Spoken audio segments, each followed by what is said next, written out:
Mike Ross is the leader of Hull City Council and recently ran for the position of Hull and East Yorkshire's first elected mayor. Although he put up a strong fight, he finished as runner-up to Luke Campbell, the former Olympic boxer and Reform Party's candidate. As Mike continues to lead Hull City Council for the Liberal Democrats, what opportunities does he see for the region in light of devolution and the new mayoral system? How does he view the result, especially considering the low turnout with less than 30% of eligible voters casting their vote? How do we engage more people in politics, tackle the growing divisions in society, and address why populism seems to be gaining ground? What can parties like Liberal Democrats offer as a real alternative to voters? This is Shifting Views with Willis.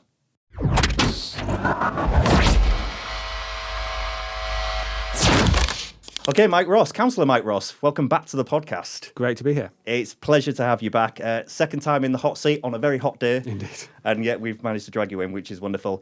So the last couple of months, the last probably 6 months, maybe even more, has been pretty strong for you, right? This has been hard work. Yeah, I mean, I have a fairly busy day job as it is anyway. Yeah. And then, it's been obviously fairly full on with the mayoral election taking place. I mean, if you go back to this time last year, we didn't even know if we were going to have the mayoral election. This time last year, we were in the middle of a general election at that point, and we knew that the outcome of that could determine whether the election was actually going to happen or not. We then got the confirmation in September that it was all systems go, we could happen. Really, for me, I got selected in November. So from that point onwards, out the campaign trail, trying to work hard to victory. Yeah. And while you're doing this, so while you're running for mayor, you're still the leader of Hull City Council, Indeed. Right? Yeah. So and that is demanding. That's a challenge, campaigning and being the leader of the council at the same time. And, I made sure I did everything and more that I could as leader of the council. And, partly the reason I was selected was because I was leader of the council. Obviously, that gave me a position to run from. But, being leader of the council is a really important job, and I made sure I did that role to its full as well. Yeah. And it was a tough all election. I came to a couple of the hustings, and for people that don't know, I think there was 5 candidates. Was it 6? Six candidates across the different parties, and the hustings were covering kind of different agendas, arts and culture, and economic things, and all that good stuff. Is it tiring doing that? Do you enjoy it? I mean, so I do actually enjoy elections. Elections are good fun. They are a lot of hard work, but they are good as well. This one's different to any election I've ever done before. So you talk about hustings. So there were about, I think I want to say 10 hustings that took part in. They were all of them covering a different sector. So as you say, culture one, there was business one, there was one around youth. There was ones that were specific around different sectors. There wasn't like an open house public one, which I found really interesting. I was expecting one to be organised at some point, but perhaps because it was just such a big geography that never happened. Yeah. But I think in a sense that also demonstrated that this is a specific role that had a specific remit, and people wanted to know how it would play out in terms of areas they were interested in. Yeah. But the other part I really enjoy about campaigning is just going out and meeting people. I spent a lot of time out in the doors, knocking on doors, talking to residents, and that gives a really good insight in terms of their life and what's going on in the place. I see you a lot in my area, so definitely you are one for pounding the pavements. You endlessly knock on doors because I see you a lot. You're always talking to residents. I get endless communications from the Liberals, but you're the only party I actually get that from or see, I have to say. So just thinking back to the mayoral election, when people were the candidates were coming forward, I didn't hear from anybody. Other than us. Other than the Liberal Democrats, which I saw you a lot, which is interesting, which I'll come to later on in terms of the voter turnout and the engagement of voters. But why aren't they pounding the pavement? Why aren't we seeing more of that canvassing sort of thing? So I'll be as fair as I can to my counterparts and other parties. Like this was a different election to what we're used to in terms of when it comes to local elections. It was a much bigger geography. It was an election to elect one person rather than say in the council election you're electing councillors across wards across the city. So there's almost like that team approach. And while I'm part of a team, it was a different sort of election sense of being very much about the individuals rather than so much the parties. And so leveling, there'd be different levels of engagement amongst party activists, amongst the other parties. We saw this. And I think the result, although we didn't actually win, proves this to an extent. We saw this as very much a winnable election for us, and we put the effort in. Ultimately, obviously, we didn't quite go over the line. And any other day, that this vote share we got would have probably got us over the line, but for the collapse in the Tory, Conservative and Labour vote this time round. And so that level of engagement from the party activists then plays out in terms of level of work, and then, as you say, in terms of turnout. I mean, I know you want to talk about turnout. Just one comment before we get there, and talk about it now or later. But what was interesting about turnout this election, actually, it was, although not general election level, was actually a bit higher than we normally see for local elections. And I think that actually, for me, surprised me, actually. I wasn't expecting that myself. I thought, if anything, might go down a bit. Yeah. And I think that demonstrates actually, in some places, I think people are coming out because they're particularly motivated to vote for a particular candidate. In other areas, they're particularly motivated to vote against a particular candidate. Yeah. When you say it was higher turnout, I mean, I think it was something like 28% or 29% or something around that neck of the woods. Well, it was less than 30%. Yeah. Which, in the scheme of things, for such a significant role, a significant change, you think would be a real opportunity for people to drive. Well, but it's change. interesting because you used around the word significant role there, and obviously I'm pretty aware of what the mayor role is. I was a candidate, I was council leader, part of getting this set up, and I understand local government and how these things work. Yeah. I understand the significance of it. We understand the significance. Not everybody understands the significance. Kind of the point I was coming to. Yeah, this is really this is the crux, isn't it? Well, exactly. And so I've spoken to people who are outdoor knocking or speaking to voters, and they say, "Oh, well, it's the Lord Mayor role is ceremonial." They're just not understanding how important this role is, and I think that was then reflected in why people weren't voting. And the other side of it is this was the first one of these. So if you look at compared to, say, Greater Manchester, where there's been a mayor now since 2017, and other parts of the north in particular where there's been mayors for some time. We're not used to that here. So that, I think, when this election happens again in 4 years' time, hopefully there'll be more engagement with people because they can see what the mayor can do or potentially hasn't done over that time. Yeah, well, I mean, here's the realism. So I spoke to lots and lots of people, and on the day of the results coming through, so when Luke got the win, I think it was sort of tea time or something later in the day at that time. I was sat in a beer garden, full transparency. I was with friends having a beer, and I read it on my feed, and I said, "Oh, Luke Campbell won the mayoral election." And the people I was sat with, one of the chaps I sat with, he literally said, "Does that mean he gets to wear the gold chains and open Hull Fair?"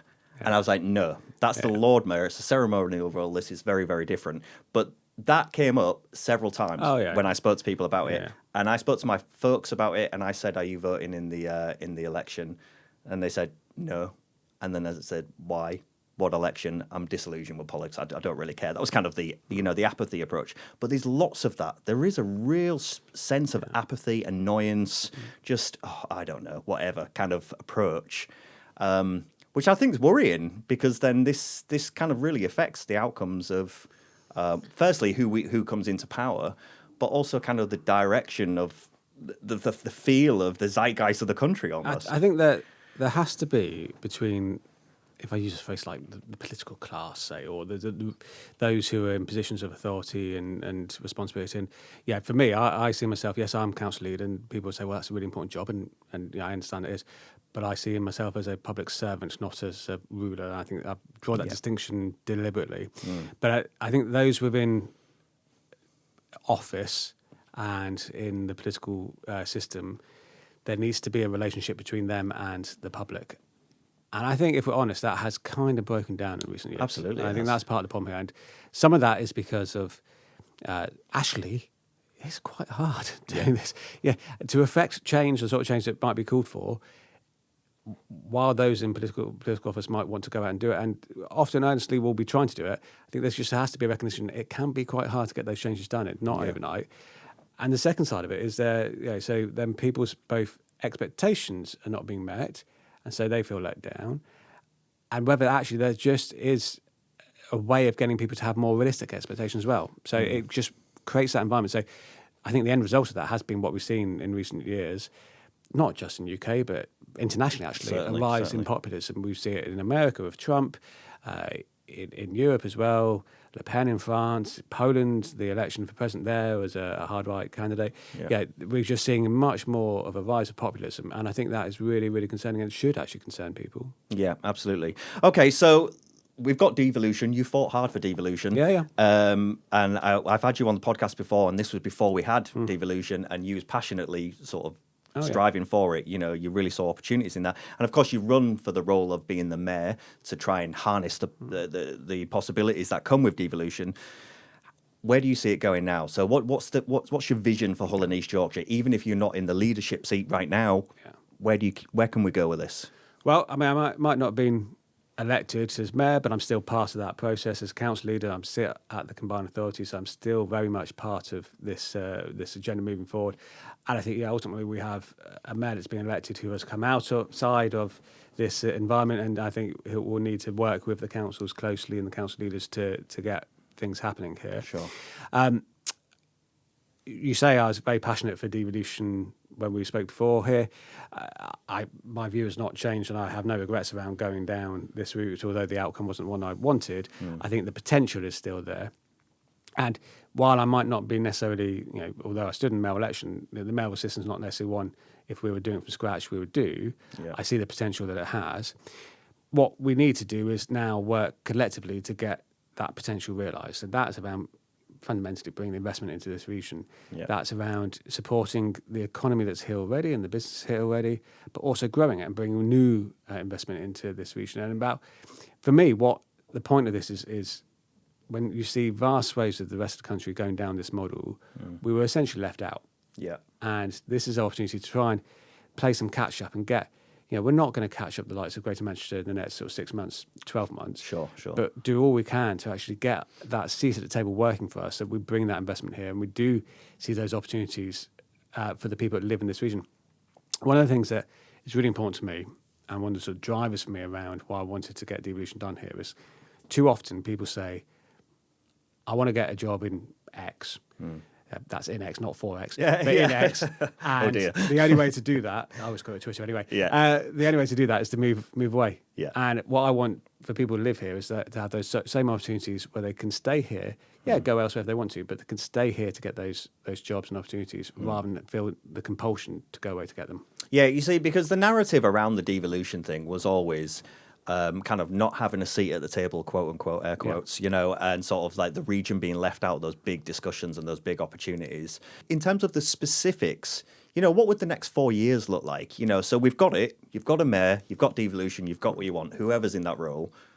What happens now? What's in your head where you think, what's the possibility in the next 4 years? Because it's not a lot of money, is it, really? Well, I mean, so I've always said about the deal. So the deal that was done between the councils and the government for devolution sets out a framework, and some of that comes with money, but actually that's only really part of it. And what this is really about is those opportunities to bring further investment here, and that will, by having devolution in place, lead to those potential to get those investments here.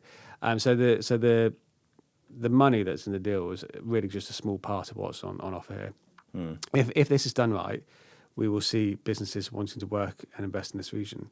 Now, I'm not going to pretend it's not more complicated by the result of the election outcome. I think, personally, I said before the election, I thought, if the results went the way it did, it might be a barrier for some people to come work here. But my message to people is still, actually, this is a place that has tremendous talent, tremendous opportunity, tremendous potential. Come work with us to invest and actually see that maximised to the full. But what's the difference between that with devolution and that without devolution? I mean, some of it, going back to the seat at the table principle, it just means we're on a par with other parts of the country. Both the previous government and this government kind of prioritise those areas that have devolution in place. So if you don't have it, you're going to miss out. And it's around really sort of being seen seriously because, yes, the councils do economic development and will carry on having those functions, but actually there is just a feeling, a desire to have one point of contact, and that should hopefully be easier by having devolution in place because it's, you're dealing with the combined authority rather than having to deal with different councils all the time to get stuff done here. Yeah, is there immediate... So when you was running for the election of mayor, did you have sort of plans in your head of thinking, okay, in the first, 12 months or something, my first 12 months in office, here's what I want to make sure I get achieved, or here's the fingers I want to put in pies, so to speak, to kind of get that out. Is there a clear plan, So it's interesting to say, as I said before, mayoral devolution has a particular remit. So the mayor's remit is quite defined about what it's about. But what's interesting is that one of the key things for this region actually is around health inequalities and health barriers. Yeah. And so one of the things I was keen to do, and I said this in election literature and elsewhere, is around, if I was elected, one of the first things I'd do would be bringing people around the table to say, well, look, what is the plan for improving the health issues in this patch? Because that actually, although health is not at the moment devolved issue, the impact of that upon the devolved issues is severe. But if we don't have a healthy population, we don't have a healthy workforce. If you don't have a healthy workforce, you don't have a healthy economy. So it is all interlinked. And so that was one of the things that I was particularly keen to get going from day one. Yeah. We're past the election now. How do you feel generally? I mean, I know you've got to be very careful with your words here because you're in a position, and we don't want to kind of speak against any other the candidates. You know, the elected person is the elected person. But do you feel comfortable? Do you feel, I would have been the best man for the job, and that's just how I feel? Or actually, look, well, I didn't get the role. Somebody else got the role, and look, we have to make sure that they do well in it. You know, like, what's your approach generally? So I've always said on this, my thing that I'm working for is the best for the city and this region. That, ultimately, that's why we did Devolution in the first place, about getting the best for this place, and that is what I stick to now. So my actions, my motivation would be about that. And as I said before, I sit around the combined authority table. I will be there taking part in the decision-making process. And just in terms of how that works, the mayor has to be in a majority for a decision to be accepted. And I will be working alongside then the people around that table. I will do what I think is in the best interest of this region. And if that means others agree with me and vote similar ways, excellent. If they don't, well, then we go with the consequence of that. Yeah. So the leader of the council, or the council as a whole, and the mayor, the office of the mayor, I mean, they have to be working closely together. This is very much, it has to be almost a bit of a joint venture, really. It's not one person can just kind of stamp their foot and say, well, this is kind of what we're doing, or just so people understand the relationship, what power does the mayor have versus what the council has? Yeah. I mean, there's a lot, so there's quite a lot of the decision-making actually is done at that combined authority table. So we had our first meeting of the Mayoral Combined Authority a couple of weeks ago, and that signed off a number of things around our skills plan. There's one around the energy, Great British Energy proposals. I mean, especially I think at this point we're still getting a lot of it set up and it's still sort of forming the combined authority and where we're going. In terms of the relationship, yes. So if I set aside the people and talk more in terms of the office and whether it was here or elsewhere, for devolution to work well, the councils and the combined authority need to be able to work well. And it's really interesting because the combined authority is a separate standalone institution, but it's formed by the councils. But at the same time, it's not the councils. There's a really weird, I always find it really weird how it's a combined authority combined with the councils, but the councils aren't the combined authority in terms of the personnel. You see, you can see why people would be confused about voting for this, right? Yeah, it's confusing. And the terminology doesn't help before. I've often said the word mayor is a really unhelpful. Yeah. We talked before about one of the changes, not that one. Combined authority is a really unhelpful phrase because the councils haven't merged.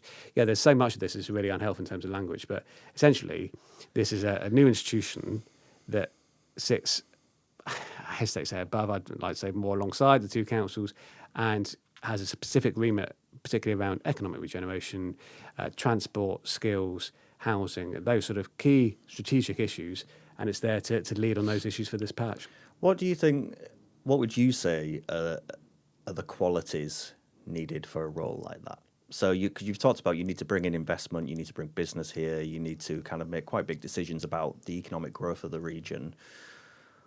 What do you need to do that? Like, what are the qualities? I mean, immediately in my head, you need to be able to negotiate, you need to be able to strike deals, you need to be able to speak with businesses, you need to understand policy, you need to understand society. Those are some of the big sort of things. Yeah, and I'd add to that, understand place as well, because I think the thing around where these mayors have done well elsewhere, and I'm not going to name names because that sort of leads to all sorts. Oh, you're a big fan of so-and-so. Yeah. But what they normally say is they kind of put party politics aside and they lead and advocate for their place and their region. And that, I think, is really important. Someone who is able to say, no, this is what's right for this place, even if it goes against what their party policy is. And I think that's a key thing for me. convening power, the ability to bring the right people around the table is another key aspect of the mayoral role. And yeah, I think certainly understands the needs of the business community, given the economic drivers, but also the community as a whole. And you talk about the community of Hull and East Riding. There is one community of Hull and East Riding, but it's lots of communities at the same time, and understanding that not just in terms of geographic needs, but based around ethnicity needs, based around economic needs, based around all sorts of different, we talked about the hustings, so cultural organisation, all the different sort of commodities that make up this place and how they all interplay with each other, and how actually harnessing the strength of that to make this a better place. Mm. And when candidates were coming forward to do this, so obviously the elephant in the room is Luke Campbell in our area. He's a former Olympic boxer. I have a lot of respect for him. He's from the region. He's done incredibly well in athletics. And I think genuinely loves his city. I think he actually genuinely loves his city and cares about it. But he clearly he doesn't come from this world. No. I mean, he would openly admit that. He doesn't come from like he's run some businesses and things, but he doesn't come from politics. He doesn't come from that kind of making big deals in that sort of sense. And he openly says almost in all of his interviews, pretty much, I'm not a politician, which I find strange because you're elected, But I guess the sentiment of what he's saying is, look, I'm not that. I'm just trying to do what I can for the region. Yeah. I guess what I'm coming to though is in terms of the skills. I want him to be successful because he's elected. Whoever's elected needs to be, because that's good for all of us. But in terms of the skills needed and the ability to genuinely drive all the things you're talking about, growth and all that good stuff. Is he in the best placed position? Not just him, but actually some of the other mayors that were elected across the country. I can think of a few. And I think you're passionate, definitely, but can you actually do what you need to do? Have you got this sort of the experience, the background, the kind of thought process? It's much bigger than the job, isn't it? It's a way of being almost. Do you feel confident in that? I mean, this is it's a tricky question, isn't it? To answer in terms of my views on it. I just to reverse it, if I had Luke here, I would ask him the same thing the other way around. So. Yeah. I guess what I'd say is that it's early days, and we're going to see, aren't we? So he's been in office now since the 6th of May. So what's that? Sort of 6-7 weeks. It's early days, and what I would say, if Luke was sat there opposite me, is like, this is a really, really big job. It's a really, really big responsibility taken on, and it has to be done to its full, and needs to give the time and commitment to do that. And if there are areas of that, say in terms of having some of those skills, if there's areas of that he's not yet able to do, he needs to put the commitment into actually getting up to speed on how to do it. I suppose having the right people around you and things like that is a big part of that. Yeah. I mean, the only reason I raised that point, and I won't talk any more personally about any of the other candidates because it's not really the point of this podcast, but the only reason I raised that point is that when the election results came in, and maybe this is just the circles that I'm in, but there was a gasp of, oh shit, to be honest. That's what came out. It was, oh shit, how did that happen? It was that moment. And I felt like viscerally, I was like, oh dear, okay, now what are we going to do? Now, of course, people on the other side would say, if you've drunk the Kool-Aid and you really are like a reform person or whatever you're into, whatever your party is, you will go, great, it's the best thing ever. Give the guy a chance. That's all you see. Yeah, give him a chance. Yeah, he's like, and suppose that leads to a massive division, doesn't it? It leads to a massive kind of two-sided thing where, in my head, the very sensible, common sense person says in me, look, we need someone to come in who kind of has tread the boards, who knows this world and is able to kind of talk the talk and make the right things happen. Yes, I'm definitely for people coming in. We spoke on the last podcast about Angela Rayner working her way up the Labour Party. And I'm definitely for people coming from like deprived backgrounds or disadvantaged backgrounds or not the usual background and going into politics and going up into high office. I'm definitely for that. But say in Angela Rayner's case, she's kind of come through a career of kind of public service to some extent with trade unions and all that stuff. Surely you need to have a little bit of that to genuinely go in and take up any form of leadership role when you're looking after a region. So I share similar views to you in terms of a lot of what you just said there, unsurprisingly. On the point around people's backgrounds, you shouldn't have had a long career in politics to be the mayor. Yeah. But certainly, I mean, for me, I thought it would be a helpful background in terms of doing the role, and I think it would have been. Likewise, a background, Andy Street, for example, in West Midlands. He was the mayor there. He didn't come, although was actually involved in politics in some sense. He wasn't sort of actively involved in terms of elected office, but had a successful business career. Yeah. And I think that was useful for him in terms of the role. So, different backgrounds can lead to success still. And so in politics, there isn't like one set course that should be the way to do it. But to pick up on some of the other points you raised there, so the circles of people we different people work in or move in is important for this in terms of reactions. And I think certainly amongst a lot of people who are, say, involved in the life of the city or have operate in the business community and things like that, were very surprised by the results / concerned / horrified and so on. We should pick whatever adjective whatever you want to works use for you. And I understand why. And I think actually, doing door knocking, certainly, I remember when Luke was announced as a candidate, going door knocking, someone said, well, I won't be voting for a boxer. I'd, not to be knocking boxers, perfectly respectable past and so on. So it's not a case of that. It was just a sense of what I'm saying is from that is I don't think there's necessarily a lot of people were suddenly voting for reform because of it was Luke Campbell. I think one or two potentially, but actually I don't think in that sense it was the issue. I think the reform aspect was probably more of the issue. And it won't surprise you to know that I am diametrically opposed to what reform has to stand for. I think what they stand for is really, really concerning. And I think what people are voting for is because they were supporting reform. What I would say is that I understand, though, the motivation to do so, picking a bit on what we were talking about before, there is and has been a breakdown of trust in the main parties, and we saw the result of that in this year's elections, both here in Hull and East Riding and across the country, where Reform did very, very well. Now, they were helped by a fairly decent level of media exposure in the run-up to the past year, and that's media, I think, have something to answer for here. But ultimately, I think it's because people were felt let down by the main parties there before. And why I say that also is because the other big winner from this year's local elections were the Liberal Democrats. Yeah. You look across the country, we came second. Yeah. And we won a lot of councillors and did very well in council elections across the country. So people were disappointed and upset with what was there before and looking for an alternative. Yeah, and the Liberal Democrats do typically do well in the in that kind of community engagement piece, don't they? Certainly in regional elections and stuff like that. But you are right that across the media, there isn't really that much noise about Liberal Democrats, and there is a lot of noise about some of the more populist parties, particularly Reform, more recently. And that's noted. I don't think I'm saying anything controversial there. I mean, it's people are talking about that. Sorry to interrupt, but to be very clear, that's not for lack of trying on the Liberal Democrats part to get the media as well. No, indeed. I know the people in the media team, they're very, very good at the job. They do a lot of inventive things to do so. And you look at what happened during the general election last year. I know Ed got some flack for the stunts, but that the media team who were behind that, fantastic, because the party needed to get election coverage during the election period. They were required to have a certain element of coverage. But the strategy around the stunts, for all they got flack around it, was brilliant because it just got exposed in a different way. And actually, quite often it meant the stories were higher up the news agenda rather than lower down. So actually, where we're given the coverage, people like what they see.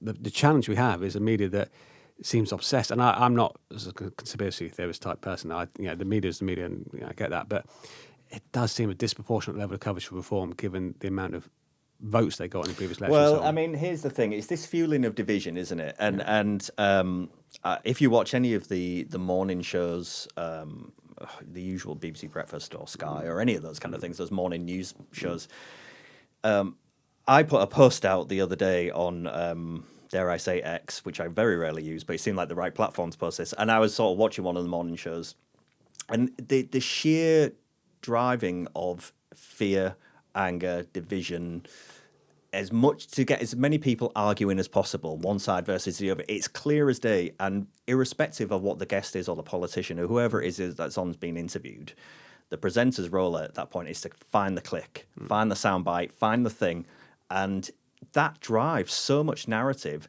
And then there's been this rise, certainly in the, particularly with Nigel Farage and the Reform Party. And I'm not saying they shouldn't get exposure. They're getting votes, so they should be exposed, absolutely.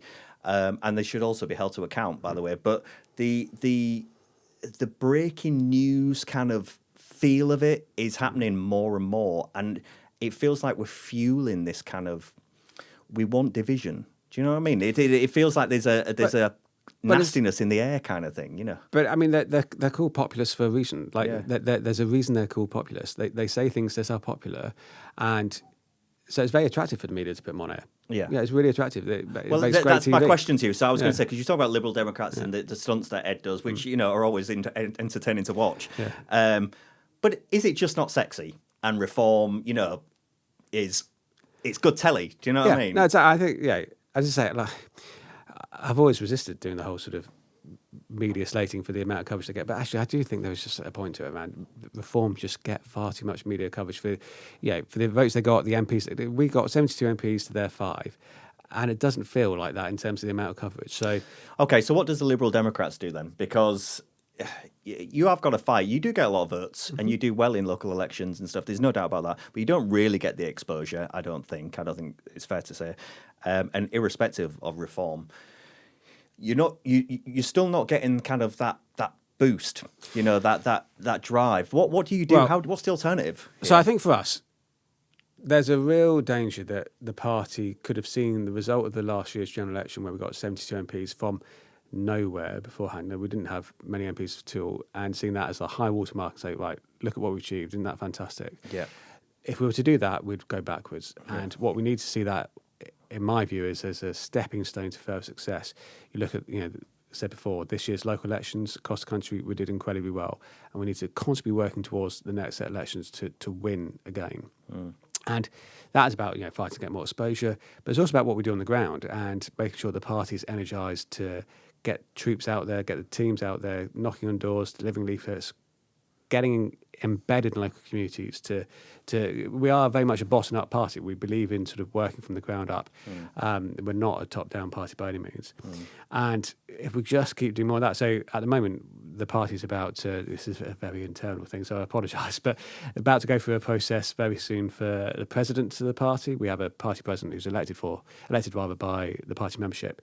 And I was speaking to one of the potential candidates fairly recently. I said, look, the thing that the party really needs to do is find a way to set out what it is for. And the party is for stuff, don't get me wrong, but we need to be better as a party at getting out there and telling the public what it is we're for, because I think that actually is that antidote to Reform. Whereas Reform is very much about, we are not what's gone before and this is what we set out.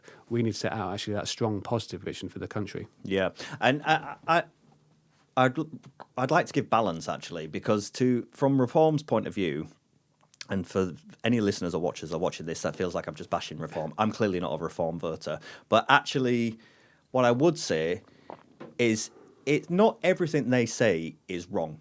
I think some of the stuff they're picking up on is clear as day. They are the real world things that people are talking about.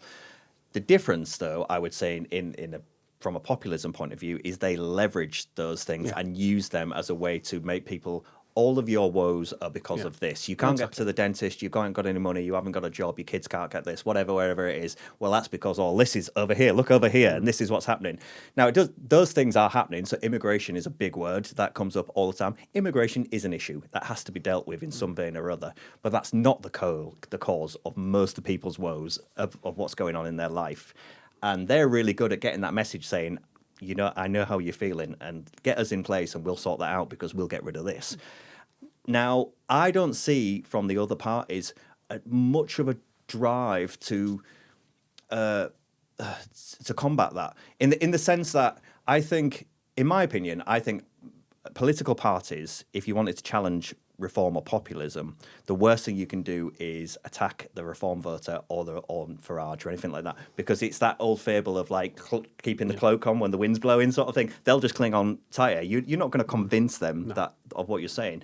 But I also believe that people are generally quite fickle in the sense of, if you offer something that's beneficial to them, that means something to their life, they'll say, okay, well, actually, I quite like that. I'm going to go for that. That's where I think the shift should be. Do you think Liberal Democrats are putting that out enough to say, okay, here's the alternative? Well, so before I talk about what the Liberal Democrats are doing, let me frame it in terms of what the others are doing. So you look at Labour government, after the local elections happened and they had, it's fair to say, pretty bad set of election results, their policies that started being announced could have been straight from the Reform playbook somewhere. Yeah. We've seen that already over the last sort of year or so from the Conservatives, who were already in that sort of space of trying to out-reform by being more reform than Reform were. Yeah. It's not going to work. Why are people agree. going to buy the substitute when they could buy the real thing? Yeah. The Liberal Democrat approach, I think, is much more different. I think the Liberal Democrat approach is much more about setting out, yes, we agree that there are issues and that there are things that need to be fixed, but about setting out a different way of fixing them. Yeah. And I think that's the approach we need to take. And actually, then you have a real alternative. You have the Reform approach and you have a Liberal Democrat approach. And neither are going to appeal to everybody, but we need to work hard on making sure those who actually fall into that space that we offer know that we exist, know that we offer it, and that they agree with us and come to us. Yeah, because it's kind of like the Brexit decision, isn't it? It's like that split divide, and to his credit, as much as I hate it, and I'm certainly a Remainer, but Dominic Cummings did a great job, because essentially he sort of said, I'm never going to convince them, and I'm never going to convince them, but these people I can put a narrative in and I will shift them to where I want to shift them to. And that's essentially what populism is, and it's kind of taking something that exists that people are aware of and then using it as essentially as a weapon to kind of create this kind of division and this the cause of all your problems is this, and I'm going to solve it with this nice simple solution. Just vote for me. And obviously that's not true, and that doesn't work. Now, how do you uncloud people's minds? Because you've got the disillusion with politics, so most people, or a lot of people, aren't even voting. They're just disillusioned with it. They're not coming out. And when they are coming out, they're kind of getting bombarded with these very simplistic messaging to say, we understand, you're in a right mess, it's horrible, life's terrible, we'll sort that out for you. Get rid of the legacy parties and Westminster and all that good stuff. We need to change the system. But that's not the realism, is it? And it's the alternative is what I'm worried about. It's the message. How do you get that out? I mean, it's probably too complicated to answer one answer. So let's bring it to a local level. So you're in Hull, how do you do that here? I mean, well, I think so. What I would say is that a couple of things. One, I think we need to recognise we are in, and the Brexit referendum is a perfect example of this. There isn't a sense of unity out there. We're not unified as a people. And unity thoughts. is the word. There isn't that unity in terms of opinion. There is completely opposed set of views at times around what should happen. And I think we need to understand that and recognise that. Mm-hmm. I think in terms of what we can do, though, you say what can we do locally? We need to be good. We need to be good at what we're sent to do. And this is where I think there has, understandably, I don't necessarily completely disagree with the things that have influenced the reform thinking. I don't agree with their diagnosis and their outcomes to dealing with it. But I understand that I am as much a critic of the last Conservative government as the next person, because I don't think they did a brilliant job. I'm concerned that under this Labour government, they've not got off to a great start. Now, they will hope they can turn things around. I don't see evidence that's going to be the case necessarily, but the combination of two has destabilised public opinion and led to that sense of feeling let down. People need to be good in an elected office, and they need to go out with the right intentions and do the right thing. Do you think across parties there's an element of he, she is one of us? So I'm just thinking, not just in the right wing, but actually across parties. So people resonate quite well with Angela Rayner. We've mentioned Angela, because she's kind of like this northern lass, come from working backgrounds, and so the community around that would say she knows what it is, kind of thing. Andy Burnham probably is another one that's kind of seems to get good populism. I don't fully know his background, but he seems to be well connected with his community. Luke Campbell here, is a Hull lad, come from Hull, but good boy done well. So it's that kind of, he and it's like this establishment is the word, but they don't really understand. Do you think it helps being a local person from Hull? I think you're connecting enough. So it's interesting because for each of those names that you mentioned there, I could also argue there's a big constituency out there who are not big fans of theirs for various reasons. So I think that demonstrates that the world I work in, the political world, is a particularly there is just that jarring nature of it. For some we can be incredibly popular, and for others we are not. And so it's a really split world in that sense. You asked a question around, does it help being local? Yeah, I mean, so if the candidate for this election had been someone parachuted in from Cornwall, that wasn't going to help very much. Now, for various technical reasons, that couldn't be the case. But that wouldn't help. So certainly understanding place is really important, and having grounding. full transparency, I'm not from Hull originally, but I've been here more than half my life, and I've done all my working life here in this region. So I feel very much invested in and as part of this region. And at a recent quiz at a business day event where it was all about the region, I came third out of the room of 180 odd people. So I think I know this region pretty well. So yeah, I think having that local knowledge is definitely particularly helpful. Can you be you? In the sense of, can you like be the true Mike Ross when you're out with constituents and that, or is there a bit of a shield for your role? Do you have to be the politician?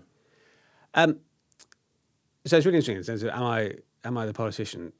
So I don't mean insincere. I No, just I know, mean like a shield. sort of acting a role of sorts. So Yeah. I understand what you mean by that. So it's interesting because am I a politician? I am in elected office, so I don't deny that I'm a politician. But I also try and be as real as I can with people, and it is a challenge in that, because in any job, I think you're always going to have some sort of guard, right, in terms of, because your personal life is something that you want to protect, and so there's only so much that the two can bleed into each other. But I think also, just given the nature of the job I do, like, I'm not sat in an office 9 to 5. I am out there meeting people. I'm out there with, be it people in the community on the streets, or the business community, or third sector community, or different areas. You're going to show some of the real you in that, and so I try to as much as possible. But there is a limit to how far you can go. Yeah, I mean, I guess the crux of my question is there a danger that you are one of the air quotes establishment?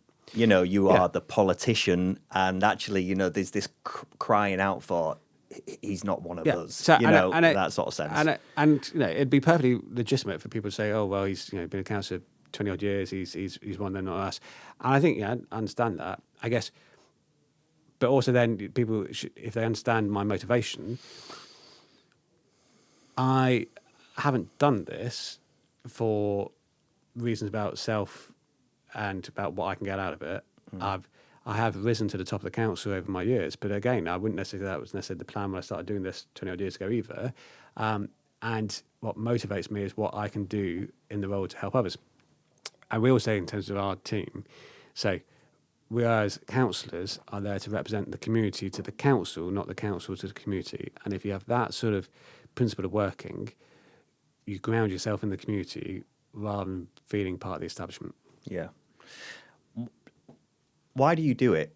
I mean, genuinely, why do you do it? Like, because you can give me a very political answer here, which, I want to be great for the community and I want to make everything wonderful, which is, you'll say what every politician will say, but it's not an easy job. No, what you're not. Doing is you get a lot of flack, you get a lot of grief. It's not easy work. You're not sat in an office every day. You're pounding the streets every day, essentially fighting for your role, and accountable to the constituents, which rightly so. Why do you do it? Why would you do this? I think there's a combination of reasons. One, I could give you the corny answer around getting best for the community and the people serving. Which I'm not saying is wrong, by the way. I'm sure you do. And I think, and actually, I'd be very concerned if anybody in this elected office didn't have that motivation. Exactly, actually, I think it would be really concerning. But I think the combination of that also is around, because I also think I have the skill sets that the role needs. I think, and there is a particular set of skills that the role needs, and I think I have those.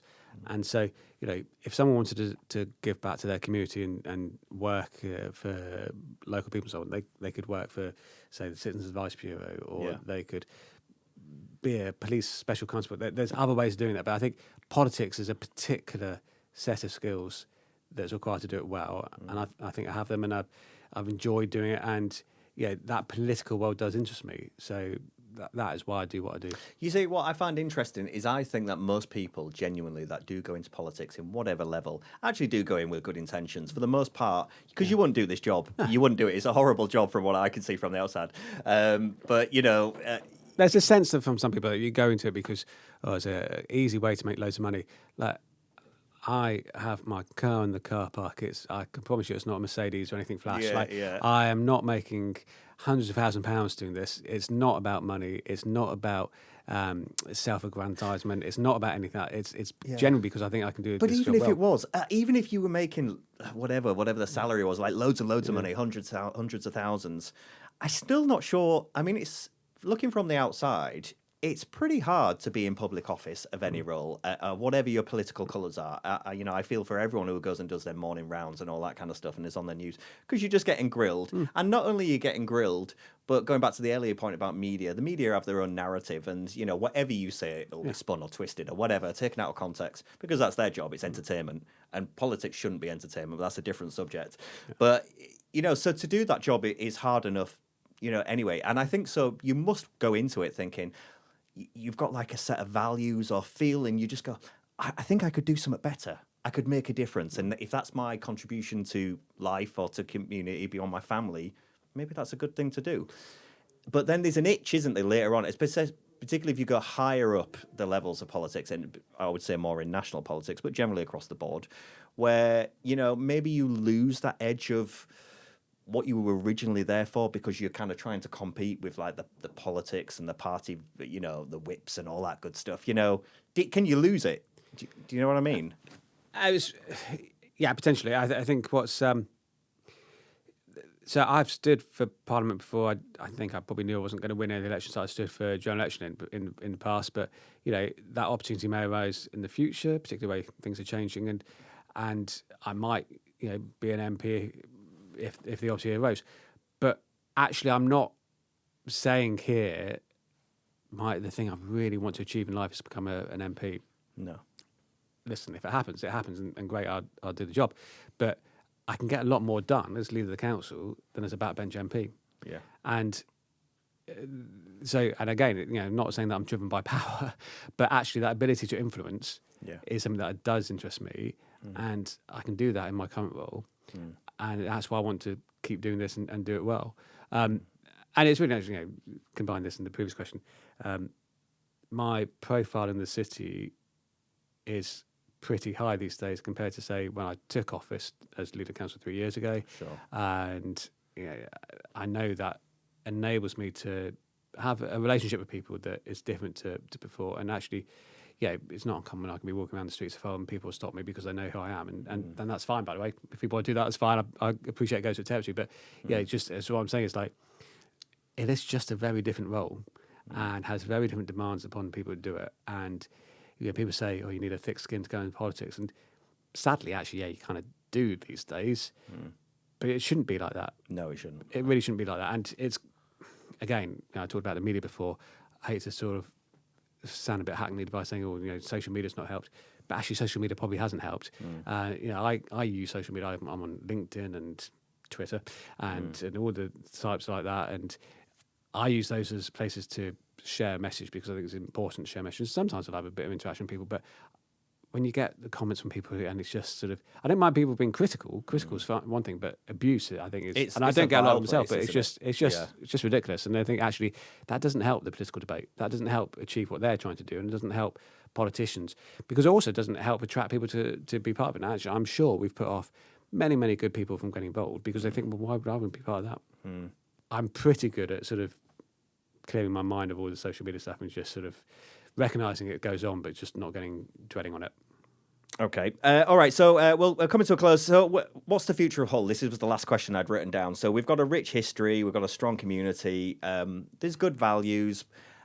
I guess one of the questions I was going to ask you actually is, do you think we hang on to too much of the key values of Hull? So we talk a lot about, say, our fishing heritage. We talk a lot about that. We talk a lot about, in the current climate, we talk a lot about, say, of offshore and green and Siemens and all that good stuff. Do you think maybe people are getting a bit fatigued by that? Is there like anything new? Like, we have a very strong culture heritage. We could do a lot with film, media, music. There's a massive opportunity around there, but we don't hear much about that. There's a couple of questions there. So in terms of the future of the region and the future of the city, despite everything that's going on, despite the economic turmoils, I have to be positive about the future of the city, and I want people to be positive about the future of the city, because I think that positivity combined with work and action will get us to a good place. And actually, there's an opportunity through devolution to see that investment coming here, and I want to make sure that happens. On the second point there around, if I talk about that in terms of brand, so maritime, actually, I think there's much more that we could make of maritime heritage of the city. Actually, I think the maritime project, I'll give credit to my predecessors, they kicked it off, but it's something we support, is an opportunity to do that for the city, because it is about distinctiveness, what makes Hull different to, say, York. Or Leeds or Manchester. That rich maritime history is something that this city was built on, and we need to play on that and get more here. But at the same time, you're right to reference things like the cultural sector and film and that sector, because there is a real chance now to make more of that, and there are plans to do so.